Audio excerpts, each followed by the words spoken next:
व्यासपीठावरती उपस्थित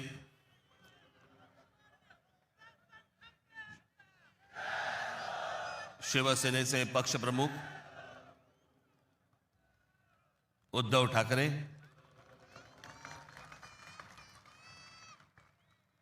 राष्ट्रवादी काँग्रेसचे नेते जयंतराव पाटील, इतर सर्व मान्यवर आणि माझ्या जमलेल्या तमाम मराठी बांधवांनो, भगिनींनो आणि मातांनो,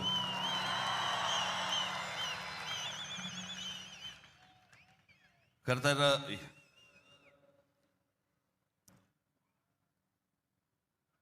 या व्यासपीठावरती मी माननीय बाळासाहेबांबरोबर लहान असताना अनेकदा आलो. शिवसेना पक्षाची स्थापनाच या शिवतीर्थावरती झाली. त्यावेळेला माझे आजोबा प्रबोधनकार ठाकरे हे देखील इथे उपस्थित होते.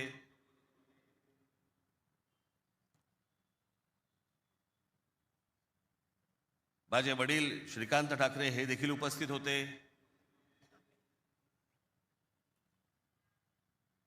आमची माँ ही देखील उपस्थित होती.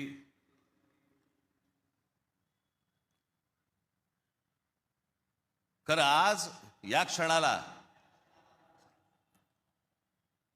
हे दोन भाऊ एकत्र आल्यानंतर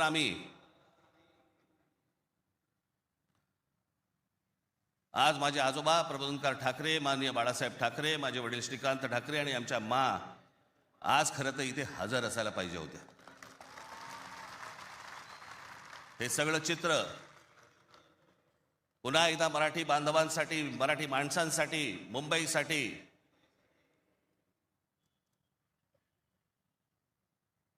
हा आम्ही दोन भावांनी उभारलेला सगळा लढा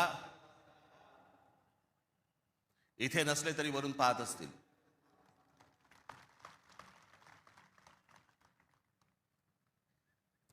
आज बऱ्याच गोष्टी मी आपल्यासाठी जरा थोडंसं घेऊन आलोय.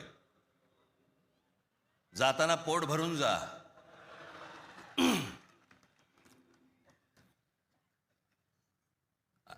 अनेक सामाजिक संस्था आहेत, मराठीवरती काम करणारे आहेत, अनेक लोक आहेत, ज्या लोकांनी अनेक दिवस आवाज उठवला या सगळ्या विषयात. मी सर्वप्रथम त्यांचे आभार मानतो. दीपक पवार आहेत, त्यांच्याबरोबरचे अनेक सहकारी आहेत, त्यांचे आभार मानतो. अनेक टेलिव्हिजन चॅनलचे आणि वर्तमानपत्रांचे संपादक आहेत, पत्रकार आहेत, त्यांनी गेले काही दिवस जी आम्हाला साथ दिली त्याबद्दल त्यांचेही मी मनापासून आभार मानतो.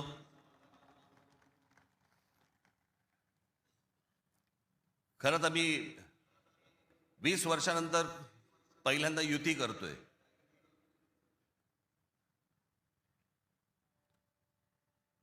आणि त्याच्यामुळे अनेक या युतीच्या सगळ्या अख्ख्या प्रोसेसमध्ये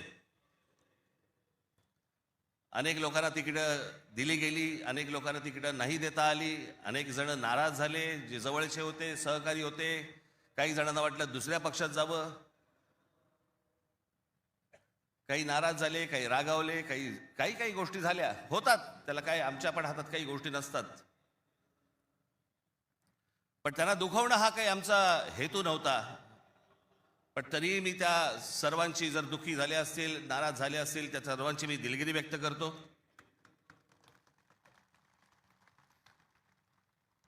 आपलेच आहेत, परत येतील. कारण जे आत्ता आहेत तेच कुठे जातील माहीत नाही. त्याच्यामुळे ते गेलेले आहेत ते येतीलच परत.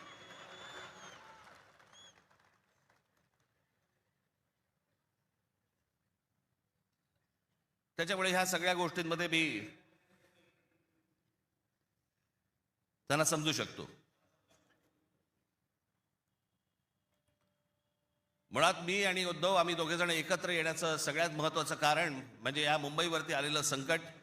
मी गेले अनेक वर्ष या सगळ्या विषयांमध्ये बोलत आलो. गेले अनेक वर्ष मी माझ्या भाषणांमधून हे सगळे मुद्दे मांडत आलो की कशा प्रकारचा डाव रचला जातोय. आणि मग मध्यंतरी या राज्य सरकारने हिंदी सक्तीचा विषय आणला.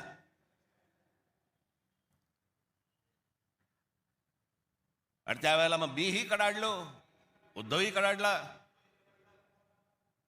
आणि त्या सगळ्या याच्यामध्ये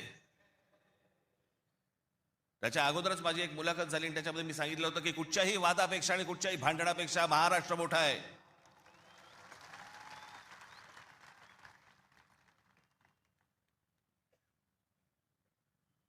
आणि मग तिकडनं ह्या सगळ्या गोष्टींची सुरुवात झाली. पण ते हिंदी सक्तीचा जो विषय होता तो फक्त तुम्हाला चाचपडून बघण्याचा होता. तुम्ही जागे आहात का? मराठी माणूस महाराष्ट्रामधला मुंबईमधला जिवंत आहे का? हे फक्त चाचपडणं होतं तुम्हाला.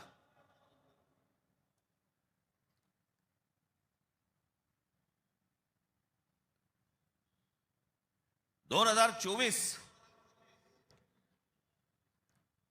याच्यानंतर या विधानसभा निवडणुकांनंतर या सरकारला काय फेफराला माहित नाही. जे हवं वाटेल ते मनाला काय जे हवं ते करायला लागले.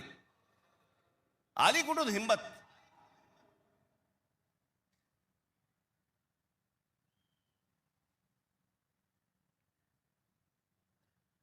कोणाला विचारायचं नाही. काही जनता बिनता लोक बिक काही नावाची काही गोष्टच नाही. बस आम्हाला वाटलं म्हणून आम्ही केलं. हे कोण आहेत लोक? कोण आहे महाराष्ट्रातील जनता? पैसे फेकले की आम्ही विकत घेऊ. आला कुठून आत्मविश्वास?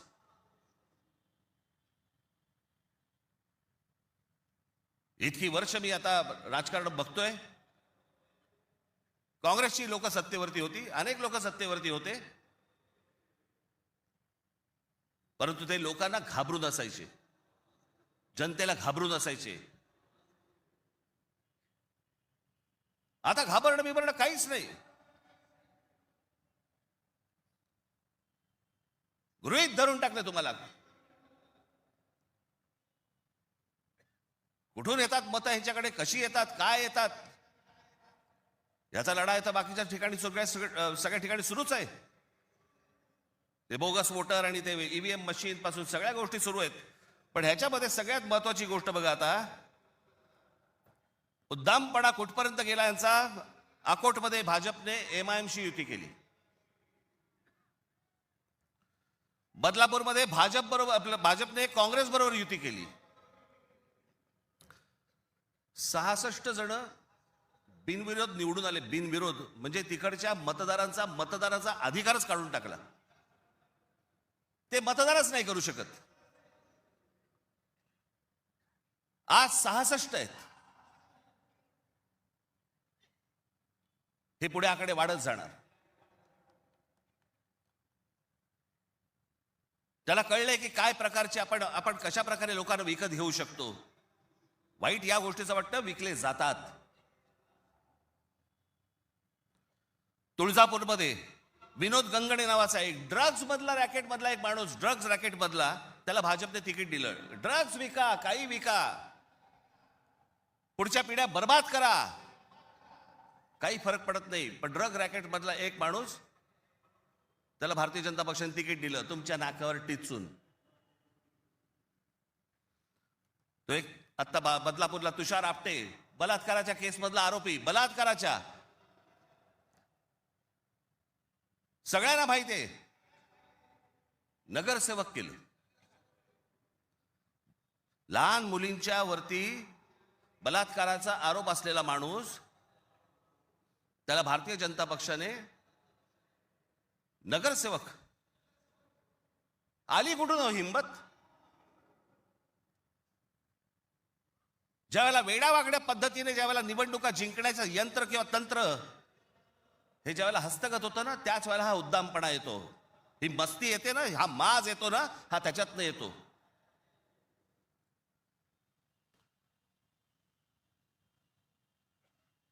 अख्खी मुंबई विकायला काढली, अख्खा महाराष्ट्र विकायला काढला, अख्खा देश विकायला काढला.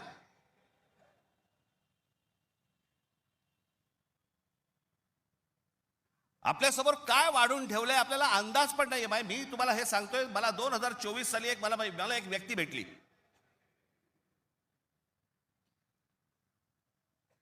लोकसभेच्या निवडणुका झाल्यानंतरची गोष्ट सांगतोय. आणि त्यांनी मला जी माहिती दिली, आणि ती माहिती दिल्यानंतर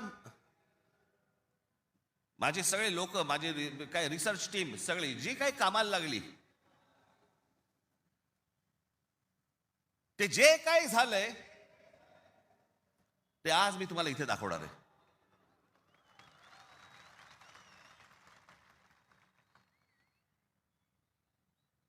आणि मला असं वाटतं की मी आज जे दाखवणार आहे याच्यानंतर जर समजा आपल्याला भीती नाही वाटली तर मला असं वाटतं या देशात निवडणुका न लढवलेल्याच बऱ्या.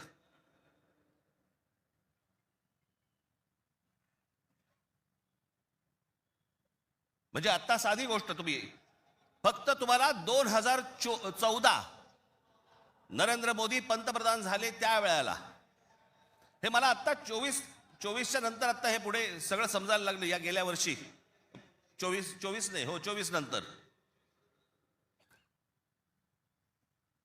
साधारणपणे विधानसभा निवडणुकांच्या आसपास मला ह्या सगळ्या गोष्टी आमच्या रिसर्च टीम मधून यायला लागल्यावरती मला धक्का बसायला लागला. कारण आपण असे बघतच नाही कधी, आपण डोळे झाक करत बसतो आणि नक्की काय खणलं जात आहे आपल्या खालून आणि आपल्याला माहितीच नाही. याचं कारण अनेक हिंदी इंग्रजी टेलिव्हिजन चॅनल सगळं सगळं ब्लॉक करून टाकलंय. कोणी काय तुम्हाला दाखवणार पण नाही. दाखवलं की वरनं फोन येतो, वरनं दट्ट्या येतो, जाहिराती बंद करून टाकू. मी आता फक्त एक पहिला मॅप मी तुम्हाला भारताचा दाखवतो, 2014चा. दाखवा रे.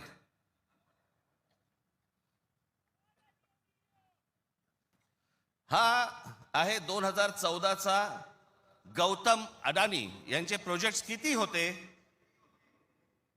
हे तुम्हाला दाखवणार आहे. 2014ला पंतप्रधान नरेंद्र मोदी पंतप्रधान व्हायच्या अगोदर गौतम अडानी कुठे होते आणि आता पुढचं फक्त बघत राहा की आता 2024-25ला गौतम अडानी आता कुठे आहेत. फक्त सरकारच्या आशीर्वादाने. आणि तुम्हाला जर नाही धक्का बसला तर मला सांगा, जरा दाखवा.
हे फक्त 10 वर्षातलंय.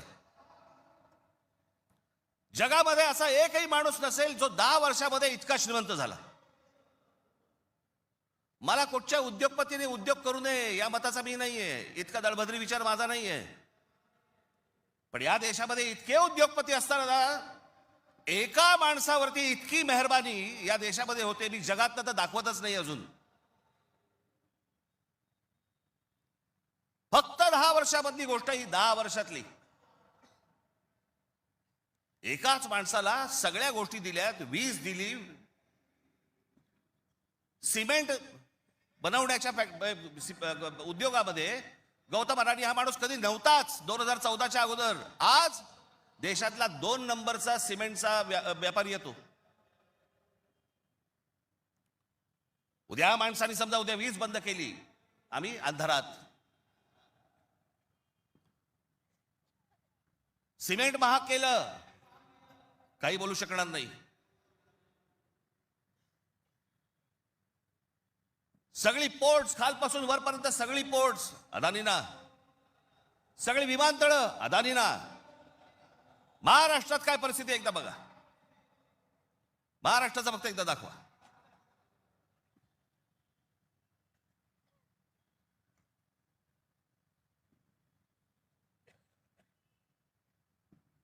महाराष्ट्रामध्ये फक्त एका ठिकाणी 2014ला फक्त गौतम अडाणी एका ठिकाणी आहेत उद्योग. 2025ला बघा,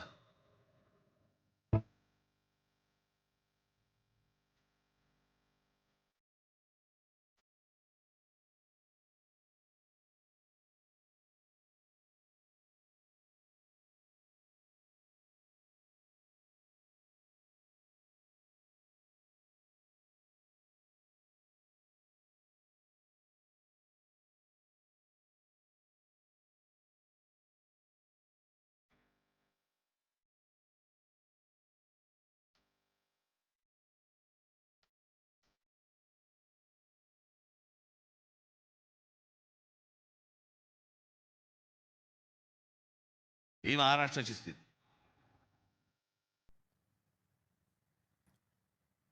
आणि मी जे सतत सांगतो ना, हा जो MMR रिजन मुंबई, या मुंबईवरती मी आता फक्त तुम्हाला वाचून दाखवणार आहे. या फक्त MMR रिजन मध्ये काय फक्त केलंय तेवढं फक्त बघून घ्या. मुंबई महानगर क्षेत्रात अदानी 29 जून 2018 रिलायन्स इन्फ्रास्ट्रक्चर कंपनी ताब्यात मुंबई वीज पुरवठा क्षेत्रात प्रवेश. एप्रिल 2021 नवी मुंबई विमानतळाच्या कामाला सुरुवात. 2021 मुंबई आंतरराष्ट्रीय विमानतळ ताब्यात. अंधेरी पश्चिम येथील RTOची जमीन अदानी यांना 5,000 कोटींना. ऐरोली इथे डेटा सेंटरसाठी 92 एकर जमीन 1,500 कोटींमध्ये. धारावी पुनर्विकास प्रकल्प अदानींना. महाराष्ट्रात स्मार्ट वीज मीटर बसवण्यासाठी 13,888 कोटींचं कंत्राट. भांडूप कल्याण इथे मीटर्स बसवली जाणार. मुंबई आणि नवी मुंबईत हायर स्केल डेटा सेंटर सुरू करण्यासाठी महाराष्ट्र सरकारशी 50,000 कोटींचा सामंजस्य करार. मेट्रो मोनोरेल यांना अदानींचा वीज पुरवठा. सांताक्रूज आणि विलेपार्ले परिसरात केंद्र सरकारच्या विमानतळ आणि संरक्षण दलाच्या जागांवरती 80,000 झोपडपट्ट्यांचा विकास अदानी करणार. पनवेलमध्ये टॉवर्स सेमी कंडक्टर कंपनी आणि अदानी समूह यांच्या प्रकल्पाला महाराष्ट्र सरकारची मान्यता. $10 अब्ज गुंतवणुकीचा अंदाज. धारावी पुनर्विकास प्रकल्पासाठी देवनारमध्ये 124 एकर जमीन. मुंबई उपनगरातील वाढत्या वीज मागणी पुरवठ्यासाठी वसई खाडीजवळ 209 कांदळवने तोडण्यास मुंबई हायकोर्टाची परवानगी. गौतम अदानी यांची तारापूर अणुऊर्जा प्रकल्पाला भेट. पुढच्या 10 महिन्यात खासगी कंपन्यांना अणुऊर्जा क्षेत्रात येण्याची परवानगी देणारे विधेयक संसदेत मंजूर. रायगड जिल्ह्यातील आंबा नदीकाठी असलेल्या जेट्टी प्रकल्पासाठी 192 कोटीची गुंतवणूक. पनवेलमध्ये 1,000 एकर्समध्ये 10,000 कोटींचा रहिवासी प्रकल्प. मुंबईला वीज पुरवठा करण्यासाठी 1,660 कोटींचं काम. धारावी पुनर्विकास प्रकल्प बांधणीसाठी मुलुंड येथे 58 एकर जमीन आणि 319 कोटी मिळाले. धारावी पुनर्विकास प्रकल्प बाधितांसाठी कुर्ला मदर डेअरीची 20 एकर जमीन 57 कोटी मिळाली. 124 एकरचा आणि 36,000 कोटींचा गोरेगाव पश्चिम येथील मोतीलाल नगर पुनर्विकास प्रकल्प अदानींना मिळाला. MIDCने तळोजा येथे 400 एकर नंतर आणखी 159 एकर जमीन दिली. बांद्रे रेक्लेमेशन पुनर्विकास प्रकल्प 24 एकर 30,000 कोटींमध्ये मिळाला. पालघर डहाणू येथे अदानी वीज प्रकल्प. अदानी नवी मुंबईत सेमीकंडक्टर प्रकल्प सुरू करणार. वसई येथील तुंगारेश्वर अभयारण्यातील जमीन अदानी इलेक्ट्रिसिटीला. टिटवाळा, मोहने, आंबिवली शहरात येथील अदानी सिमेंट फॅक्टऱ्या. वाढवण येथे बंदर उभारण्यासाठी अदानी समूह उत्सुक. महाराष्ट्र सरकारशी सामंजस्य करार. वाढवण येथे विमानतळ उभारण्यासाठी अदानी समूह उत्सुक.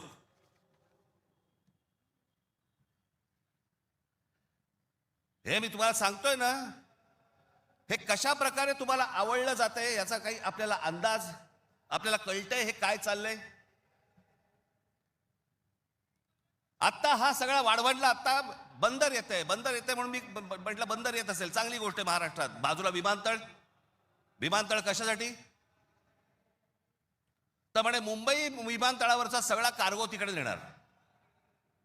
आणि नवी मुंबई विमानतळ जे बांधलंय इथून इंटरनॅशनल आणि डोमेस्टिक या आपल्याकडच्या इकडच्या विमानतळावरनं, छत्रपती शिवाजी महाराज आंतरराष्ट्रीय विमानतळावरनं डोमेस्टिक आणि इंटरनॅशनल नवी मुंबईला नेणार. ही प्रोसेस हळूहळू सुरू झालेली आहे. आणि पुढे हा संपूर्ण विमानतळ विकायला काढणार. या शिवाजी पार्क मैदान एवढी जवळपास 50 ते 60 शिवाजी पार्क मैदानं बसतील एवढा प्लॉट आहे तो, धारावीला लागून. अशी नाही ना मुंबई आम्हाला मिळवत आहेत. आम्ही बदा पैसे होतो, जमिनी विकत घेतो, जमिनी सगळ्या काढून घेतो. आणि इकडच्यांचं काय घेऊन बसलोय आपण, या सरकारमध्ये बसलेत त्यांचं. ते काहीतरी करू शकतात का? काहीच नाही करू शकत. मी मागे एक उदाहरण दिलं होतं ना, बादशाच्या हातावरचा ससाणा असतो नाही का, जो ससाणा पक्ष्यांनाच मारून आणतो. स्वतः पक्षी आहे पण तो पक्ष्यांनाच मारून आणतो. पु ल देशपांडेचं एक फार छान वाक्य आहे की स्वकीयांचा घात करणारी औलाद ही काय फक्त पक्षांमध्ये नसते. मला तर आता कळले राजकीय पक्षांमध्ये आली आहे.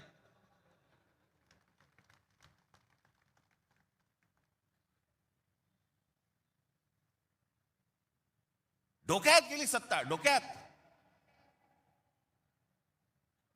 हा जो भूगोल आहे ना, हा भूगोल नीट समजून घ्या. हे वाढवण बंदरापासून तिकडे वरती जे आहे ना त्याला लगेच लागून गुजरात आहे. यांचं पहिल्यापासूनचं डोक्यामध्ये जे होतं ना की मुंबई गुजरातला न्यायची. मग मुंबई गुजरातला न्यायची असेल तर काय करायला लागेल? पालघर जिल्हा ताब्यात घ्यायला लागेल, ठाणे जिल्ह्याचा भाग ताब्यात घ्यायला लागेल, या MMR रिजनचा भाग ताब्यात घ्यायला लागेल, तर मुंबईपर्यंत पोहोचता येईल. माणसं पहिली बदा तिकडे टाका, त्यांचे मतदारसंघ फोडा, मराठी माणसांना फोडा, हे मतदारसंघ ताब्यात घ्या आणि त्याच्यानंतर सांगा अरे खासदार तर आमचाच, आमदार तर आमचाच, नगरसेवक पण आमचाच, महानगरपालिका ही आमच्या हातात. हे सगळं करून मुंबई गुजरातला कशी जोडता येईल याच्यासाठीचे हे सगळे लॉंग टर्म प्लॅन सगळे सुरू आहेत. आणि आम्ही बेसावत. आमच्यामध्ये जातीपातीमध्ये भांडणं लावली जात आहेत. हा मराठा, हा OBC, हा अजून कोणी. एकदा मुंबई हातात तर गेली ना बाबांनो, महाराष्ट्र झारखंडपेक्षा काही वेगळा करणार नाहीत. हे मुंबई ही तुमची राजधानी आहे, मुंबई ही तुमची ताकद आहे.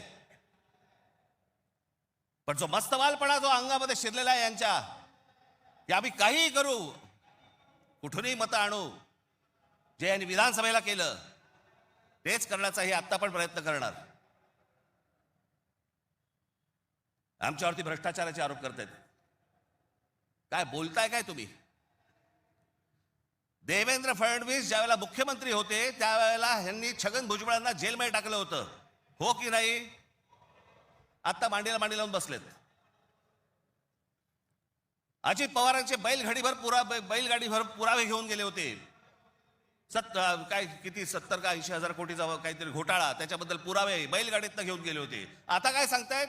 कोर्टात केस आहे, पुरावे असतील तर त्यांना अटक होईल. अरे मग तुम्ही पुरावे दिले होते ना, द्या आता कोर्टात.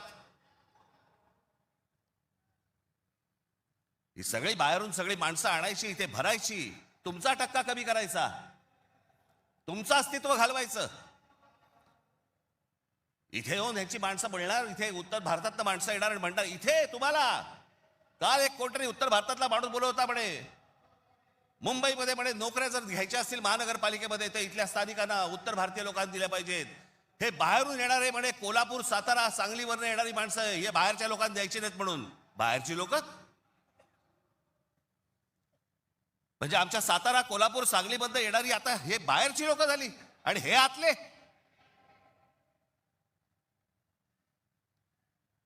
कृपाशंकर सिंग सारखा माणूस, यांचा नेता भारतीय जनता पक्षाचा, तो म्हणतो काय, उत्तर भारतीय महापौर करू, महापौर करू. यांची हिंमत कशी होती हो बोलायची? आपण जाऊन बोलू शकतो का तिकडे?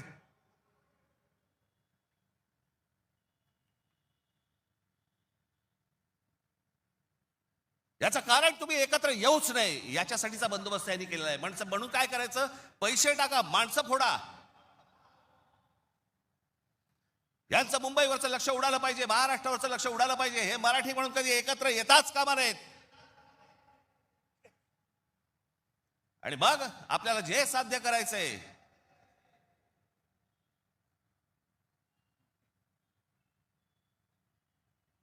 जी लोक येत आहेत ती लोक तुमच्यावरती उड्या मारतायत, वाटेल ते बोलतायत तुम्हाला. मुंबईमध्ये, महाराष्ट्रामध्ये तुम्हाला घरं नाकारली जात आहेत. काल परवाकडे कोणतरी एक तामिळनाडूमधून रसमलाई आली होती.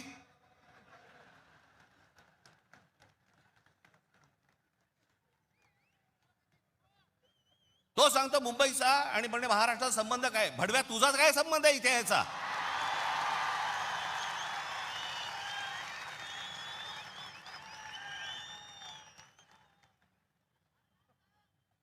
यांच्यासाठीच माननीय बाळासाहेब बोलले होते, हटाव लुंगी आणि बजाव पुंगी.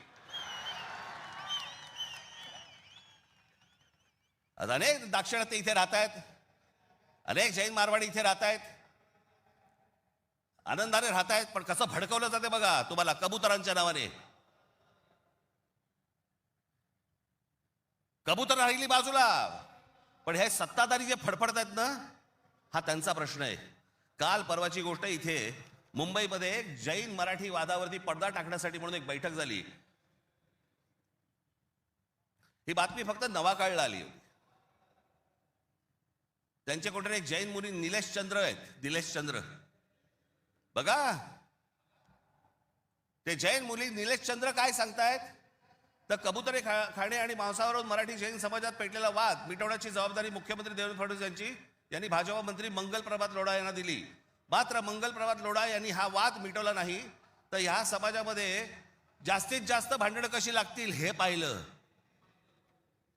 म्हणजे मराठी माणसापासून गुजराती बाजूला करायचे, आता ही लुंगी अंडी इकडनं तमिळ बाजूला करायचे, अजून कोणतरी युपी मधनं बोलवायचा, त्याच्यात अजून ते बाजूला करायचे. तुम्हाला या महाराष्ट्रामध्ये, मुंबईमध्ये एकट्यात पाडायचं. एकटे असलो तरी काफी होत.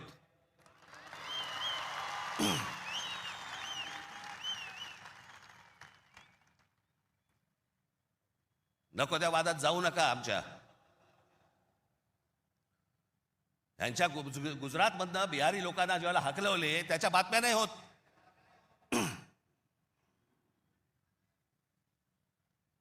ज्याने बिहारी लोकांना तिकडनं हकलवले, जवळपास 10 का 20 हजार लोकांना हकलवून दिले बिहारमधनं, भारतीय जनता पक्षाने त्याला तिकीट दिलं, निवडणुकीचं तिकीट दिलं. आणि हे वाद फक्त तुमच्यासाठी, आमच्यासाठी इथे फक्त करून ठेवतायत. गेले अनेक वर्ष सांगतोय तुम्हाला, हे सगळं, हे जे मुद्दामून जे चालू आहे, तुमचं अस्तित्व नष्ट करण्यासाठी हे सगळं सुरू आहे. आज ही मुंबई हातामध्ये गेली. मुंबई का पाहिजे हातात? आज केंद्रामध्ये यांची सत्ता, राज्यामध्ये यांची सत्ता, पण उद्या मुंबईमध्ये, ठाण्यामध्ये, कल्याण डोंबिवलीमध्ये, आमच्या एमएमआर रिजनमध्ये उद्या ह्यांना जर काही करायचं असेल, महानगरपालिकेची परवानगी लागेल. आणि महानगरपालिका जर आपल्या हातात असतील, हे जमिनी विकून देऊ शकत नाहीत, हे अदानीला जमीन देऊ शकत नाहीत.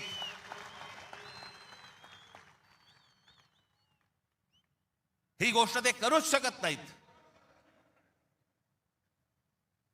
हा धोका काय होता ना बाबांनो, मी फक्त वेळ कमी आहे, परंतु मी आपल्याला एक धोका, हा किती वर्षांपूर्वी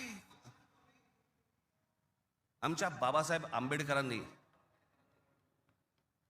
आमच्या बाबासाहेबांनी मांडलेला, तुम्हाला फक्त एक गोष्ट वाचून दाखवतो, जी मी 2008 ला वाचून दाखवली होती. बाबासाहेबांनी काय त्यावेळेला मांडलं होतं हे तुम्हाला आज कळेल. मी काय सांगतोय तुम्हाला ते. उत्तर प्रदेश आणि बिहार यांच्यासारखी राज्य निर्माण करून हे बघा, हे पुस्तक आहे भाषिक राज्य पुनर्रचना मीमांसा. आपल्याला कुठे मिळालं तर आपण जरूर वाचा. उत्तर प्रदेश आणि बिहार यांच्यासारखी राज्य निर्माण करून राज्य पुनर्निर्माण मंडळाने केवळ तौलनिक विषमता निर्माण केली एवढेच नव्हे, तर उत्तर भारत आणि दक्षिण भारताचे दोन तट निर्माण केले. उत्तर भारतात हिंदी भाषेचं प्राबल्य आहे, उलट दक्षिण भारतात हिंदीशी संबंध नसलेल्या भाषा बोलल्या जातात. मला खरं तर आपल्याला सांगायचं आहे की युपीच्या आणि बिहारच्या लोकांनी पहिल्यांदा नीट समजून घ्या, बाबांनो, हिंदी ही तुमची पण भाषा नाही.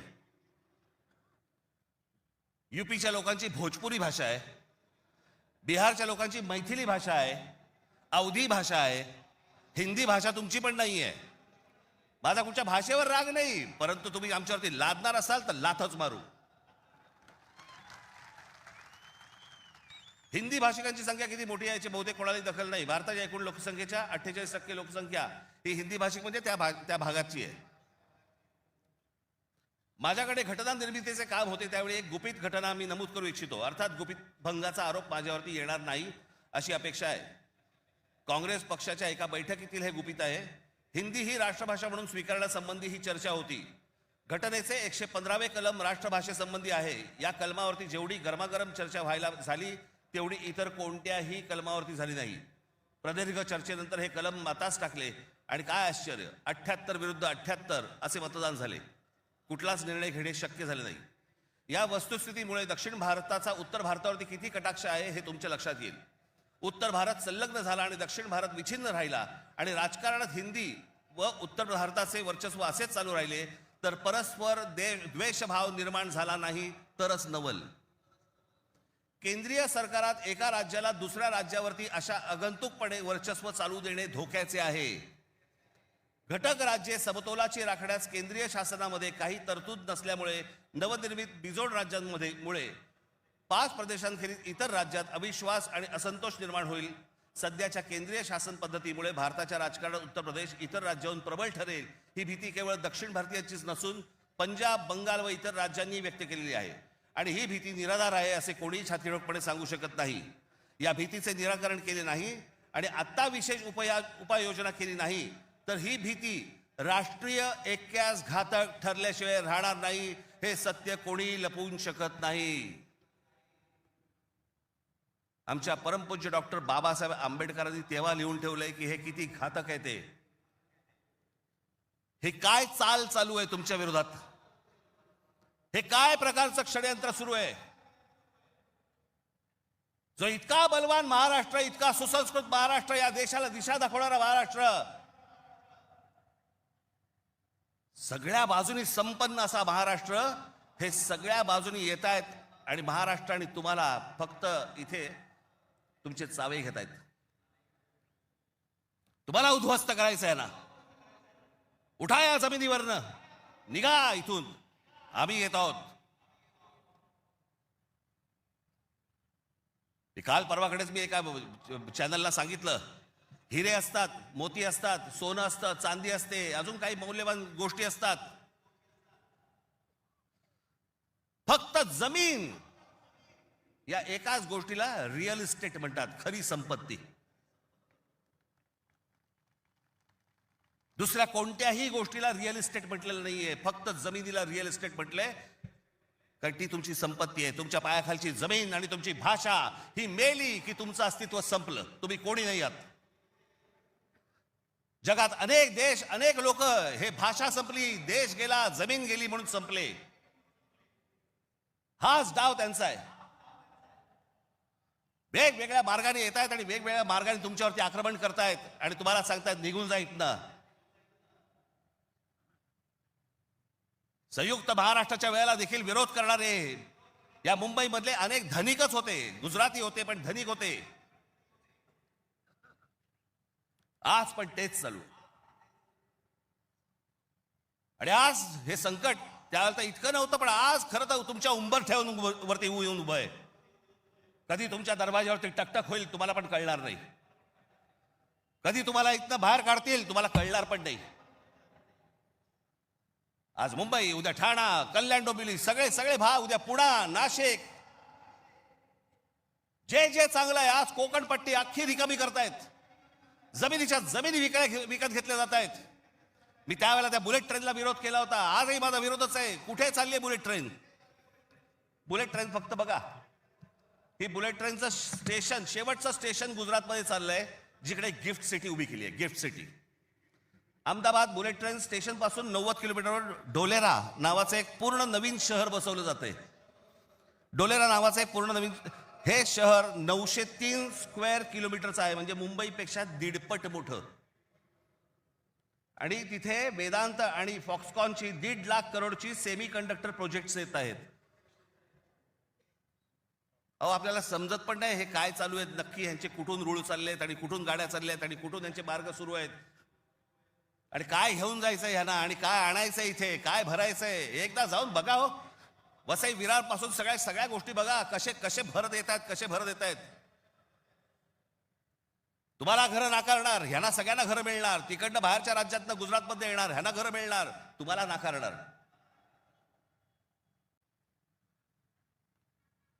तुम्हीच नसाल, तुमचंच अस्तित्व नसेल, काय चाटायची आहे महानगरपालिका?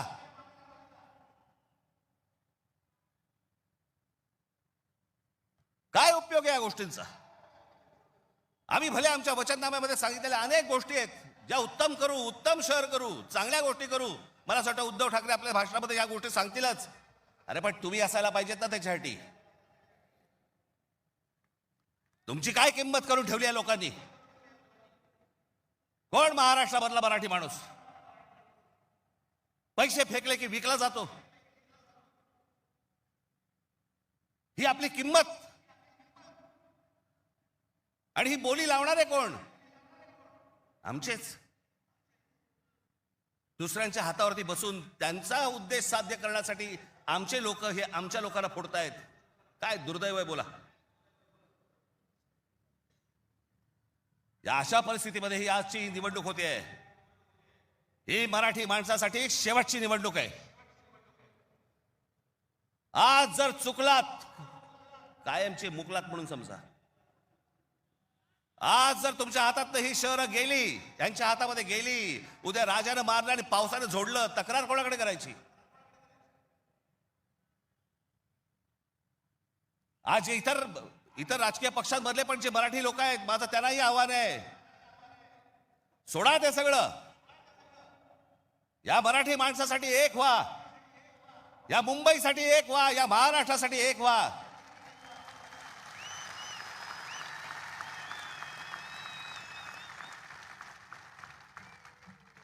ज्या इतक्या वर्षांच्या परंपरेने, इतक्या लोकांच्या तपश्चर्याने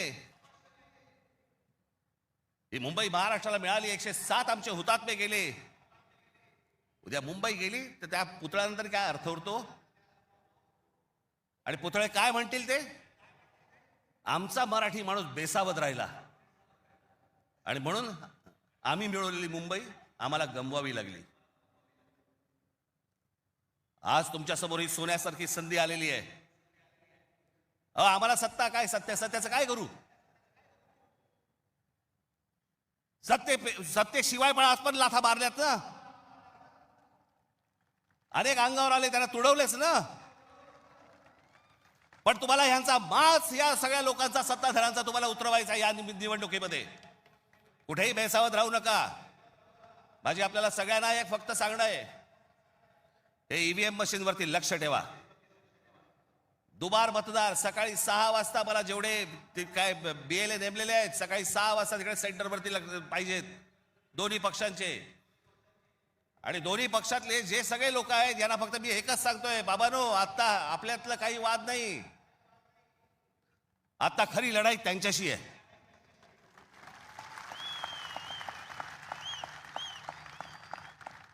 आपण भांडत राहावं हेच त्यांना पाहिजे. त्यांना जे हवं ते आपण नाही द्यायचंय. आपल्याला जे हवं तेच आपण केलं पाहिजे. आणि म्हणून तिकडे आपल्याला जातात एवढंच सांगेन की सतर्क राहा, बेसावध राहू नका.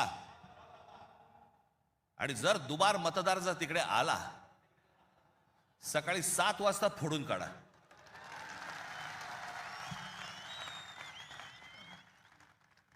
ही मुंबई राहावी, हे महाराष्ट्र राहावं, राज्य राहावं, हे मराठी माणसाच्या हातात राहावं, तुमच्या हक्काचं असावं, तुमचंच आहे ते.